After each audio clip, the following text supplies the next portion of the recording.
हर पियवा सिवान से अन्हार भइले आई देवर तनी देहि आपन डाली घर जाई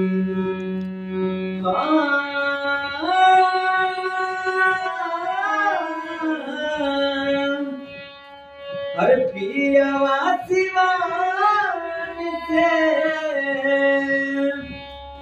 हर पियवा सिवान से अन्हार भइले आई देवर तनी देहि आपन डाली घर जाई देवर तनी देहि आपन डाली घर जाई।